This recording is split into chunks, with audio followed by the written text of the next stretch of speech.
8 o'clock on the dot. It is a beautiful, beautiful morning across Central Florida. Tuesday, May the 9th. Rise and shine. I'm first warning meteorologist Eric Burris. This is Coffee Talk. We get together 7 days a week at 8 o'clock in the morning to check in, see how your morning's going, to chat about the world of weather and any fun things that may be happening in the world of weather. My goal is to keep you educated, informed, on your toes, non-hyped. Am I leaving anything out? Am I? Maybe. I don't know. At any rate, good morning. A couple things we are watching here on Coffee Talk this morning. First off, those temperatures are climbing. Anybody else? Is it getting hot in here? Yeah, we'll be discussing just how warm things will be getting over the next couple of days. Plus, I am down in West Palm Beach reporting throughout the day on the Governor's Hurricane Conference. So let's chat about the happenings yesterday, the things that are happening today, and make sure you and your family know what to expect for hurricane season. There's always so much to chat about on Coffee Talk. That's what I love about it. But before we get in too deep, like the Sum 41 song. Let's just take a live look outside, shall we? This is a beautiful shot from our tower cam over at the Kennedy Space Center. That's the turn basin. That's the press area. I've taken the weather lab. I can see my spot. I'll show you my spot for the weather lab when we go out for rocket launches. Right there. You see that little break in the trees? That's where we're able to shoot the pad. Yeah, that's my spot right there, or a little further down. But it's in that vicinity. Oh, it's beautiful this morning. It is. First warning: live Doppler radar not tracking anything. That's the kind of way we like it in the morning. 69 degrees the current temperature in the city. It's 71 in Leesburg. 66 in Ocala, 65 degrees in Palm Bay, and the 12-hour forecast not letting us down. Today, another dry day, but we are now turning the winds, which means we are now building in the heat. 88 degrees our 1 o'clock temperature today, 91 degrees our 3 p.m. temperature. My friends, it's going to be hot. My brother's asking, is that the countdown clock? Yeah, that was the countdown clock. Yeah. So hope you're ready for some heat, people, because we got it. Now, I will selfishly advertise that these temperatures are not the same as what I'm getting down here in Palm Beach County. Being right at the water, the temperatures are not going to be quite as hot. So there's that. But that's okay. Listen, that's okay. We're here talking about Central Florida weather, and I'm not going to make you too jealous about it. Although you can go to the beaches in Central Florida and get that same effect. Let's talk about temperatures across town. Like, this is a perfect example, right? So Orlando today hits 91 degrees, but it's 85 in Melbourne, right? Like, what a difference a couple of miles makes. I love it. That west wind, though, is really going to be building in the heat. Okay, average high temperature yesterday climbed to 88, so we're now running above average. So Ethan over on YouTube, to answer your question, actually it wasn't Ethan, it was Karen. These comments are going by so quick. Karen, is it warmer than usual for this time of year? Yeah, so at the top there you can see average high 88.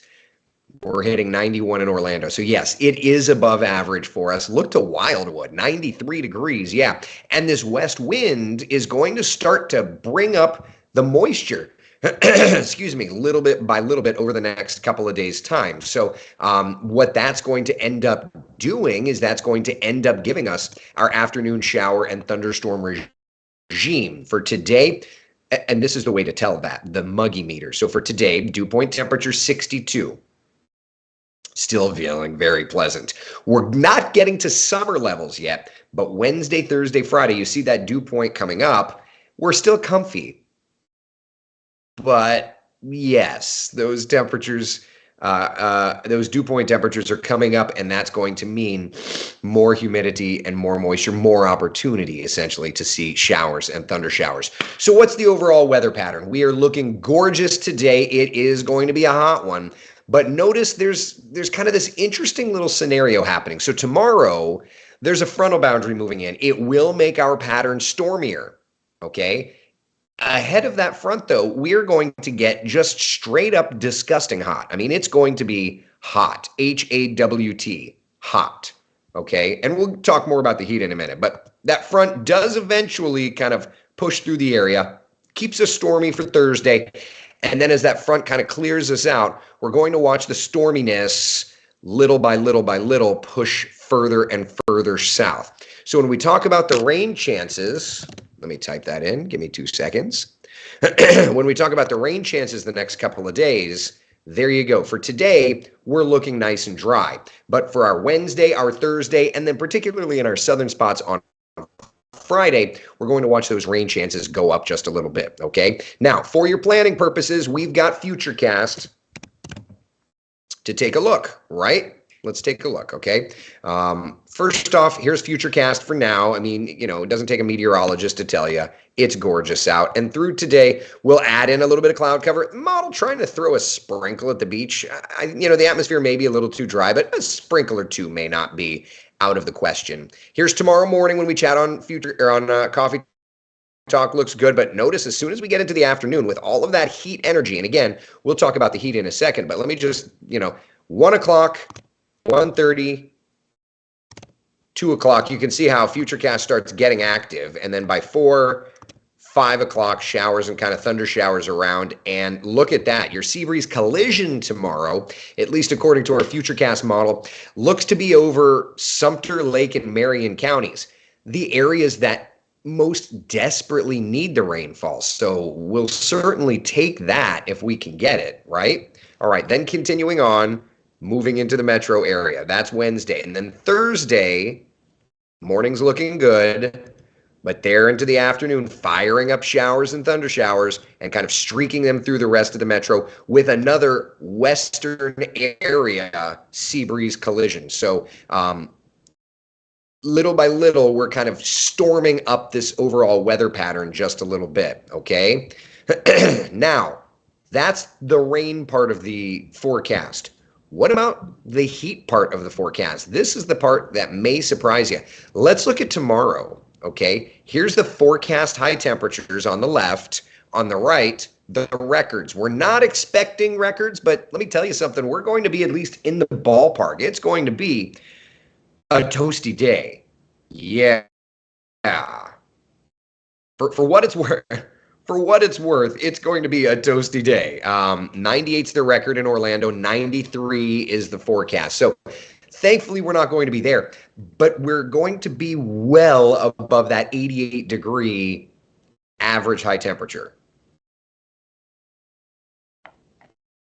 So, yeah, just plan accordingly. All right, and then we get that shower and thunderstorm activity kind of building in, and it's going to help to make things at least feel a little more comfortable. Okay, so let's put it together, shall we? Central Florida's certified most accurate 7-day forecast showing those temperatures building. And what we're going to notice, I think, is that the rain chances for Saturday and Sunday are going to kind of tick upward just a little bit, just because we're kind of, we're moistening things up. And if that front that brings us the moisture tomorrow, if that doesn't clear us and turn the winds, then there's no reason why we won't keep with the moisture. So that's kind of the big question mark in our 7-day forecast is, does that weak front on Wednesday turn the winds enough? You can see the 93, 87, 86, right? Like, so the temperatures are dropping. So for now, we're starting to see the winds shift. But if that doesn't, then we'll stay hot and we'll stay stormy.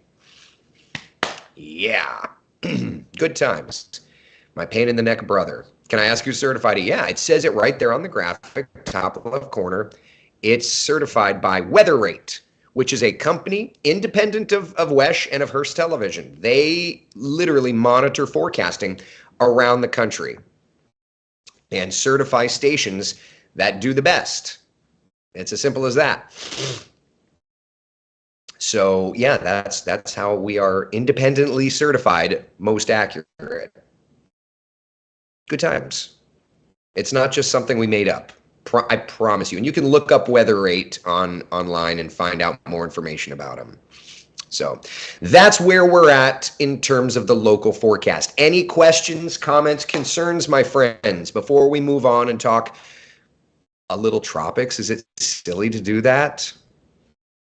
I hope not. I don't know. You tell me.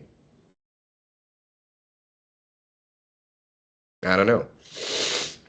David, good morning. I didn't say good morning to anybody. My gosh. David, Beth, Denise, good morning to everybody. Debbie, John, Nancy, good morning. Chris says, glad I don't have to verify your forecast. It's too much work. I know. I asked you a little bit, and it's a lot of bit of work, so I get it. Brian, Eric, I tried to ask the following question to Tony last night, but his feed was going by so fast he never saw it. Oh my God, part one. Brian, you always ask the long questions. What data does NOAA use to make their hurricane season predictions each year? I would imagine models, analogs, long range, like weekly analogs, things, or weekly forecast, things like that. But I don't do that, Brian. I use my own methodology, so I don't know. Part two, how does the Colorado State and WESH 2 and other news stations' predictions play into the data that gets collected for NOAA's predictions? NOAA does their own thing. I do my own thing. Phil Klotzbach from Colorado State University does his own thing. So yeah, I mean, I think that we all do our own thing. We can use certainly the same data, but we're all doing our own thing here and doing it the best we can. So some is right, some is not, you know. Phil Klotzbach said it best. Long-range forecasting is a very, very humbling thing. A very, very humbling thing. It is not easy at all. I can tell you, it is not easy. And sometimes you get it right, sometimes you don't.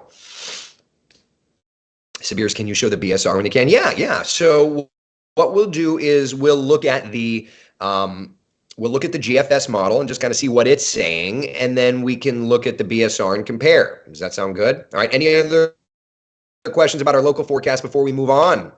Yeah. Anything? Need some rain. Going to need you to break out the moves and start the rain dance. I'll do my best. Nobody said I was a good dancer though, so more than likely I'll just dance us to drier air. Because Mother Nature will punish me. Yeah. All right. So enough of that. Enough of that. So why am I in West Palm Beach? Maybe you know, maybe you don't know. I'm down here covering the Governor's Hurricane Conference for WESH. The Governor's Hurricane Conference is something that I started covering about 17 or so years ago. The Governor's Hurricane Conference is a really cool thing. It is the most well-attended, most affordable, biggest in the country. And that, if I'm honest, that's one of those things I didn't even know was a thing. Had no idea. So that's kind of cool, right? And here we are, just,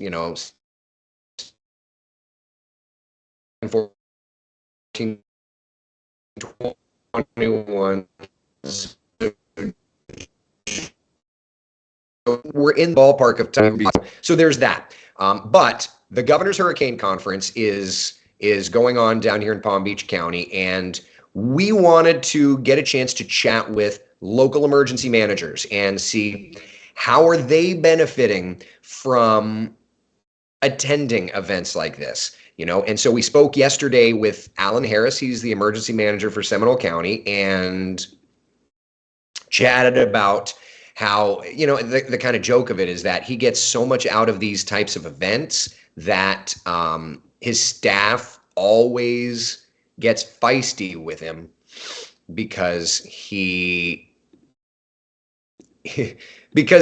comes back from these events with a list a mile long of things that he wants to work on.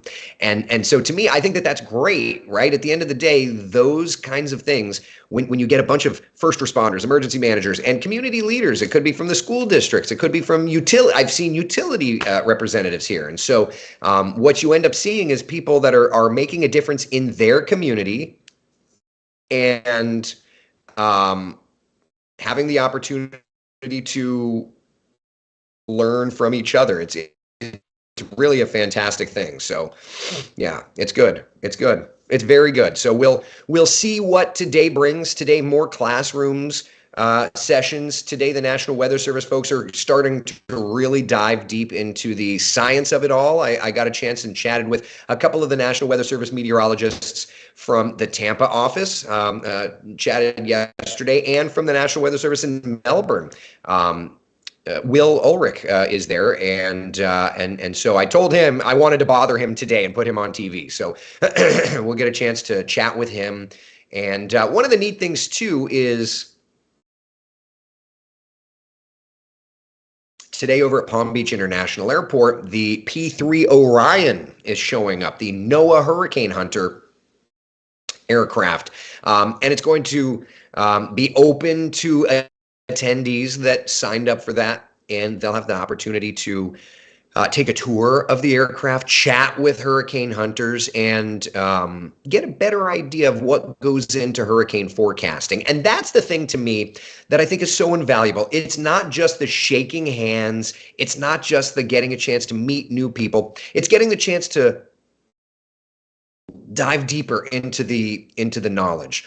You know, like, hi, I'm like, for example, I'll just say, hi, I'm John from Brevard County. I don't know, you know, and it's like, okay, hi, you're a hurricane hunter. Tell me what is your job like? And then the hurricane hunters, you know, can say like, you know, well, you know, we get the, you know, heck beat out of us as we're flying into a hurricane, you know, things like that. And so it's really a neat opportunity for kind of melding of the minds, if nothing less. So yeah, it's true.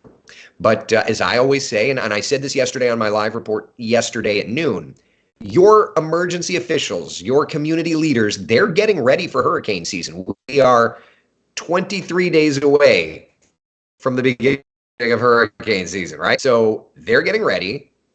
Are you? Right? Like, that's the question. They're putting in the time and the effort. Are you? You just need to be thinking, adding a little here and a little there. Add $5 to every trip to the grocery store. Have a little bit of water. Have a little bit of non-perishable supplies. You know, for example, I have drank my way through all of my water supply from last year. So guess what? I'm going to need to buy some more water. I always do. In the off season, I always just drink all the water and we eat all the food. It just is what it is. So there's that. It's okay. It's all right. It's a process. Yeah. So that's what's that. But let's look at the tropics meteorologically, because here we are, days until the beginning. And, you know, to be honest with you, things may start to pick up just a little bit. Let's look at the basin as it is right now. Happy to say, no development expected over the next 7 days. That's one of the new things that the National Hurricane Center is putting out. Instead of a 5-day tropical weather outlook, they're going to start putting out 7-day tropical weather outlooks. So that's something new for this year. So like the blobs with the 10%, 20%, 30%, that sort of thing. Yeah. That's now going to be a 7-day forecast instead of a 5-day forecast. So we'll have more ability to track things. But for now, happy to say nothing on the scopes for the next 7 days. But that may not, that may not last. Let's just look right now. Saharan air layer. There's certainly plenty over the Atlantic, where typically this time of year we don't see tropical activity. There's all that Saharan dust out in kind of the central Atlantic. So there's that. Remember, and we've talked a lot about this, the sea surface temperatures. This is the anomaly map, right? So the yellow is a little above average or right at average. The orange and almost the red shades, that's well above average. So yeah, good times. The waters are at record heat levels. They are the record warmest levels that we have seen for the month. So suffice it to say, we may have something to track sooner rather than later. So let's do this together, okay? Let's take a look and see what the models are showing. See you, Nikki. Have a good one. And then I will stop running my mouth and we can chat a little bit too. I know I'm running my mouth too much, and I do apologize. Jan says, I have such a limited storage at my home, but I do plenty to get by. Listen, when I lived in downtown Orlando and I had zero space, I still had stuff. You have to find space, right? Like you said, Jan, and you do put enough to get. Like even by a stack of stuff in the corner of my family room, such is life, right? First test, it was terrible. It was very small. Yeah. All right.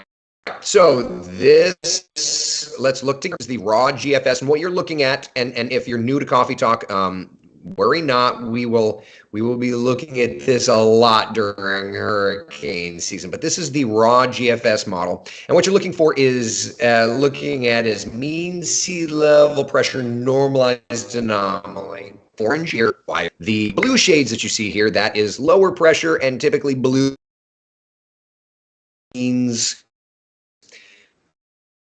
low. I can't do anything about it, so we're just going to roll with it. And sorry. All right, so let's roll through time here, shall we? Timestamp, by the way, is on the top right corner of your screen there. All right, here's the 11th. High pressure.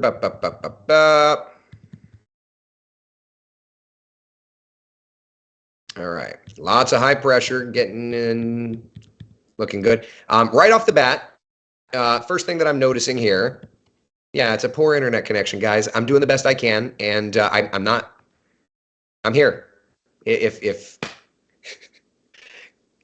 complaining is not going to fix it, so I'm just doing the best I can, and I apologize.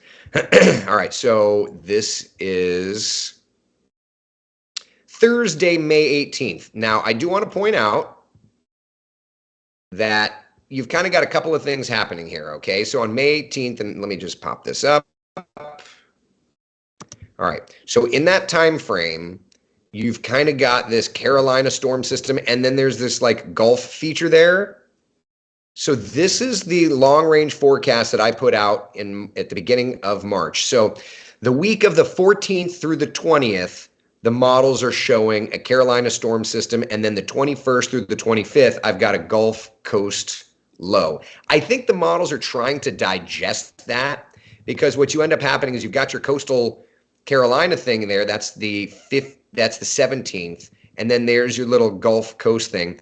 But it's a little too early on this model. So, I'm not too overly concerned about that timeline. But moreover, we're seeing exactly what we had put in: coastal Carolina system and then Florida Gulf Coast system.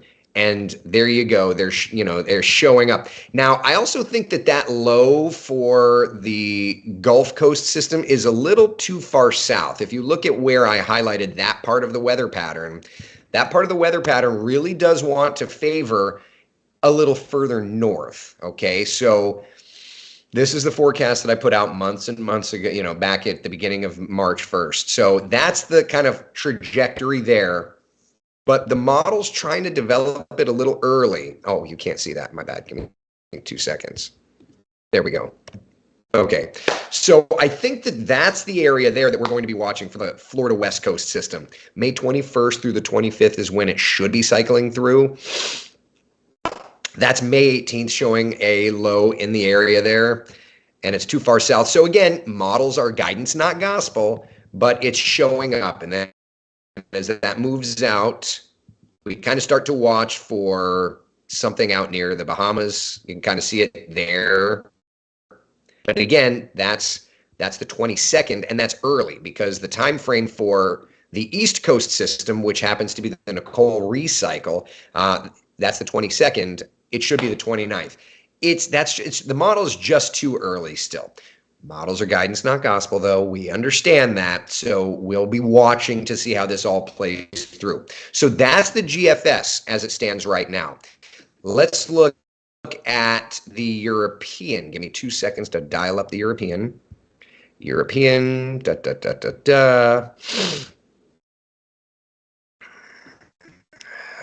View. We'll do the Caribbean. And I apologize for the internet connection. It is what it is. You just have to ask yourself, would you rather me just not do coffee talk? I'm doing the best I can. Okay, there's that. There's that. Okay, European time. Let's take a look here. And then I'll get to questions and all that fun stuff. So there's 13th, 14th, lots of high pressure. There's that coastal Carolina storm system right there. Okay, you see that low kind of bombing out. That's around the 18th. And I would also point out that the European is struggling to kind of figure out the Carolina versus the Florida one, right? Because there's that low in the Carolinas, and then you kind of see pressures lowering in the Gulf of Mexico around the 18th, right? 18th into the 19th. So both models are trying to decipher that, but that's a little too early for the Gulf Coast storm system. So I'm not too worried about that playing out there, but rather the models are picking up on both pieces of the pie there. And then as we continue on, basically an old front just stalls, and what you end up with is energy off of the east coast of Florida. You see that there, kind of trying to bubble up around the Bahamas. That's the 24th, and the 24th happens to be still early, but kind of getting closer and closer to that Florida East Coast storm system. So, models are trying to figure it out. Timing, dynamics, this is why we always say, come hurricane season, computer models are guidance, not gospel, right? All right, BSR time. This is where we look long range. Give me a second to get this dialed up. BSR is another way that we can kind of check our work when it comes to long range stuff. So here's the BSR, and this is like, basically this is what we call a teleconnection. So we look at the weather in another part. That's actually the Bering Strait, the Bering Sea, and we can extrapolate that like 2.5 weeks out. So let's just see. That is April 26th. So that's this Saturday, the 13th. All right. And right off the bat, like Saturday the 13th, for what it's worth, look at the weather pattern. Saturday the 13th, Carolina coast. Okay, so like that's what we're watching. There it is, the Carolina coast. Okay, nice storm system there. There's another low around the Carolina coast. We knew that that was going to be an active stretch there. All right. That's the 16th. So the 16th should still be Carolina coast storm, but there's a low in the northern Gulf. So, is that the Gulf low or is that just a Gulf low? There's a front sneaking through, trough off the east coast. That's the 18th of May. Keeping going. And I do apologize, the internet's rough. I may end up just doing, I'll have to watch it back and see how bad this is. If it's that bad, then I may just do coffee talk from Starbucks tomorrow. All right, so there's a little storm system there in the Gulf. That's the 19th of May.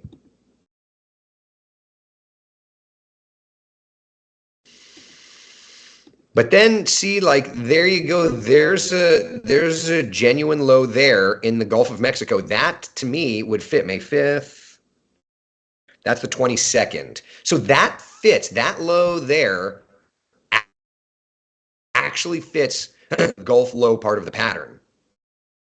Right? And it's coming right to where it's supposed to. That's the 22nd of May. You can see Florida Gulf Coast storm. That would focus on that northern Gulf corridor. So that does line up.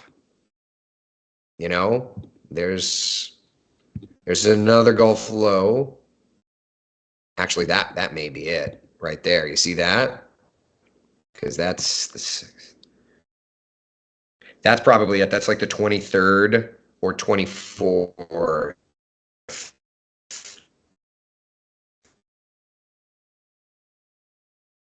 And that would, Looking at it looks like a V. So there's that. That's good. That's what we want. All right. So interesting. And then afterward, the East Coast. Let's see if that part of the pattern shows up yet. I don't know if it's too far. Let's look. High pressure. Old front. It'll probably be on an old front, won't it? See it troughing out east of us there. That's as far as that goes. But I can give me 2 seconds.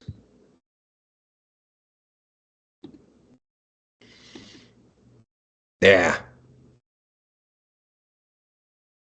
There's the East Coast, but it may be a little farther out. So, but interesting. Either way, look, at the end of the day, either way, it's interesting. We're kind of seeing loose signals that are showing our timelines that we were thinking. So, this is the pattern that we're watching.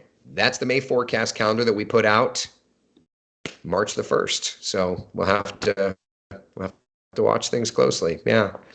All right. Any questions, comments, concerns?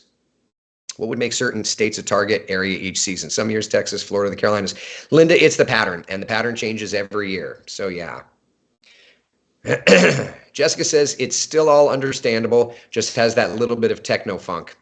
Again, yeah. Well, thank you for letting me understand. Yeah, I get it. I can tell that my signal is rougher today, but it is what it is. I could just not do it. It's weird that yesterday there was no issue at all with the audio, and today it's so different. We appreciate you being here. Thank you, Tina. Appreciate it. Yeah. The internet is spotty here. It just is what it is. Coffee Talk will investigate me, Starlink. Oh my gosh, that's too funny. All right. Any other questions, comments, concerns with kind of our little peek forward on long range stuff? At the end of the day, it's interesting. The way I like to think of long range forecasting is it gives you an idea. It gives you an idea, but it's not to be it's not to be thought of as something exact. So as long as we can understand that, patterns favor this or that, as long as we understand that, we're good to go, right? Yeah. All right. David, have a good one. Nancy, thank you. So any other questions, comments, concerns, anything? I think we're doing good. I think we're really doing good. Having on the CC helps, but blocks part of the screen. I think you can turn that off. Yeah. Chris, thanks for doing this. You always put our knowledge before everything, George. Thank you, Chris. I appreciate it. Gina, thank you. Not looking forward to another hurricane season that lasts all the way till December. Well, we'll see. We're heading into an El Nino pattern, so it should calm down a little bit. It should calm down. Julie, is there a site we can look up all the different models? Yeah, you can look at Tropical Tidbits is a great website. Pivotal Weather is a great website. They're all free, and you can check them out. And in some cases, you'll probably be able to check them out, at times where I can't because of the whole parenting thing where I'm just busy as snot. Yeah. Chris, thank you, buddy. Appreciate it. Yeah, so I'll be live today on WESH 2 News, I believe noon and 4, unless something changes, and they'll let me know. But yeah, so I do look forward to chatting there and checking in with, among others, I'm hoping to get another emergency manager and from Central Florida, and I'm hoping to get Will Ulrich from the National Weather Service. So, yeah. Mick says, living paradise, gonna get some rough weather sometimes. Hey, at the end of the day, it is what it is. Yeah. Priscilla says, tropical tidbits, pivotal weather to check weather. Yes, exactly. Betty, we will take whatever heads our way or whatever heads up you can give us. I always appreciate what you do. Thank you very much, Betty. Appreciate it. Brian, a while back, I remember hearing something about changing the hurricane season start and end windows because of the number of preseason storms. Have you heard any updates? So the National Hurricane Center starts issuing their tropical weather outlooks now. Instead of on June 1st, they're issuing the tropical weather outlooks on May the 15th. They didn't officially extend hurricane season, but I can tell you the tropical weather outlooks essentially signify. So think of that as step one of starting the hurricane season a little earlier. That's all. But they haven't officially done anything else. All right. Yeah. Thanks for sticking through it while you're off on assignment down there. Oh, thank you. I appreciate it. I appreciate it. Let's see here. What was the worst hurricane during El Nino? I mean, Josue, you could think back to 1992 and Hurricane Andrew. That would be a good one. Remember, El Nino just slows down things. It doesn't turn things off. So by the end of this season, we should be getting into an El Nino pattern, which is going to slow the end of the season down. I think the beginning of the season is going to be all craziness. So, yeah. Have a swell day. Priscilla, you as well. Good luck to you, Becca. Mick, I switched back from decaf to prepare for hurricane season. I switched to double shots of espresso. All right.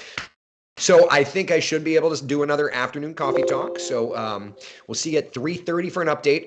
And then I will be on WESH 2 News at noon and 4 today. Sound good? Sound good. Listen, thanks for hanging out. Be the sunshine in someone else's day. I will see you all today on TV at noon and 4. And our next coffee talk at 3:30 this afternoon. Take care, y'all. Bye.